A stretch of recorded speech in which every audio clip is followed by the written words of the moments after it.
નમસ્કાર, સંદેશ ન્યૂઝના digital platform સાથે હું છું માલવી.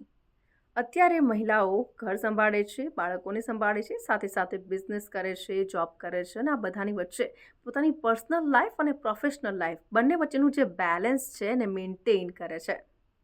અત્યારે મહિલાઓ ખૂબ જ ઇન્ડિપેન્ડન્ટ બની રહી છે. ઘણી બધી મહિલાઓ તો એવી પણ છે જે સારી એવી પોસ્ટ ઉપર કામ પણ કરી રહી છે. ઘણી બધી મહિલાઓ એવી છે જે 100 કિલોમીટર 150 કિલોમીટર સુધીનું અંતર કાપીને પણ ઓફિસે પહોંચે છે. અને આજે હું જે મહિલાની વાત કરવા જઈ રહી છું એ મહિલા છે મલેશિયાની, મૂળ ભારતીય છે અને આ મહિલા એ સુપર કોમ્પ્યુટર તરીકેનું બિરુદ પણ મેળવી ચૂકી છે. હું વાત કરી રહી છું રચેલ કૌરની, કે જે દરરોજ 700 કિલોમીટરનું અંતર કાપીને બાય ફ્લાઇટ ઓફિસ જાય છે. કારણ શું? તો કે એ બાળકોને વધુને વધુ સમય આપવા માંગે છે અને એટલા જ માટે દરરોજ 700 કિલોમીટરનું એ ટ્રાવેલિંગ કરી રહી છે.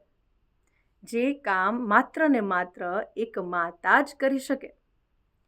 એ માત્ર બાળકો સાથે ટાઈમ સ્પેન્ડ કરવા માંગે છે ને એટલા જ માટે પેનાંગથી કુઆલાલંપુરા એ બાય ફ્લાઇટ જાય છે અને ત્યારબાદ ઓફિસમાં કામ કરીને ઘરે પરત ફરે છે અને ત્યારબાદ પોતાના બાળકો સાથે એ ટાઈમ સ્પેન્ડ કરે છે.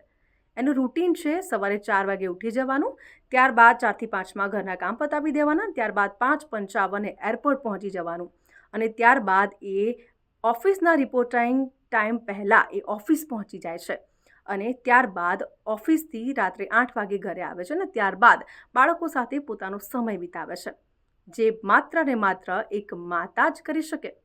તમારું શું કહેવું છે? કમેન્ટ કરીને અમને ચોક્કસથી જણાવજો અને આવા જ ઇન્ફોર્મેટિવ વિડીયોઝ જોવા માટે સંદેશ ન્યૂઝના ડિજિટલ પ્લેટફોર્મ સાથે જોડાયેલા રહો.